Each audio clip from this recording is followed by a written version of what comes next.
3rd Nephi, Chapter 2. Gen Z, Gen Alpha, fun version. Let's go. Yo, so the 95th year came and went, and guess what? People started sleeping on all those wild signs and miracles they'd seen from heaven. Like, they went from being shook by heavenly wonders to straight up not caring anymore. They were all like, meh, whatever, and started getting cold AF in their hearts, acting like they hadn't seen all that crazy stuff happen. The squad went full head empty, no thoughts mode, and stopped believing in anything they saw or heard. Big yikes, fam. Hashtag memory wipe. They started imagining some wild stuff, like, oh, this just came, just some tricks by some dudes, or maybe even the devil out here playing games. And Satan was like, yup, that's my cue. He slid right into their hearts, and suddenly everyone was like, yo, Christ? Nah, that's straight cat. So yeah, Satan had them fully delulu, convincing them that the teachings of Christ were just a waste of time and totally sus. Hashtag Satan on the move. Next thing you know, everyone was out here leveling up in wickedness. They didn't believe any more signs or wonders were coming their way and were like, it's done, we're on our own now. Satan kept working overtime, going around tempting peeps to wild out and do some seriously toxic things. The whole land was a mess. And so time kept rolling on. 96th year, gone.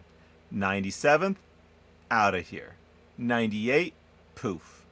By the time we hit the 99th year, it had been a whole century since Mosiah was the king over the Nephites. Oh, and it had been 609 years since Lehi and the squad bounced from Jerusalem. Time be flying, right? And it's been 9 years since the big sign that all the prophets were talking about. You know, the one where they said Christ would come into the world? So now the Nephites were like, yo, let's start counting time from when that sign dropped. And boom, now they're on year 9 of the Christ countdown. Big moment, fam. Hashtag Christ era. And oh, by the way, Nephi Sr., the OG Nephi's dad, who was in charge of the records, just straight up ghosted. Man disappeared and no one could find him anywhere in the land. No cap. The dude went full stealth mode. Hashtag vanished vibes. Meanwhile, people were still being hella toxic, even though the prophets were out here preaching and prophesying like their lives depended on it. But the people were like, nah, we're good, and kept vibing with sin. So the 10th year passed in full wickedness mode. Same for the 11th. No progress, just more L's. Period. Hashtag no lessons learned. By the 13th year, it was on like Donkey Kong. Wars and fights broke out all over the land because Gideonton robbers had multiplied like nobody's business. These guys were wilding out, slaying people left and right, wrecking cities, and causing so much chaos that both Nephites and Lamanites were like, aight, enough is enough, let's squad up. They literally had to team up for survival because the robbers weren't playing. So, all the Lamanites who had been converted were like, bet, we're rolling with the Nephites now, because it was about more than just staying alive. It was about protecting their families, their rights to worship, their freedom to live their lives. They had no choice but to grab the sword and armor up and trust. They were ready to throw hands for their rights, church and liberty. 100.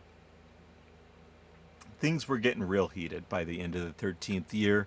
The Nephites were on the brink of being completely wiped out. It was looking bleak out there. This war was serious business, and the destruction was no joke. The robbers were relentless. Then came the ultimate glow-up. The Lamanites who had teamed up with the Nephites, yeah, the whole vibe changed. Boom. Their curse was lifted, and suddenly their skin turned white like the Nephites. Not only that, but their sons and daughters started looking exceedingly fair, like glow up goals. They got absorbed into Nephite culture, and suddenly they were all part of the same crew. New Nephites, who dis? And that's how the 13th year wrapped up. Mic drop.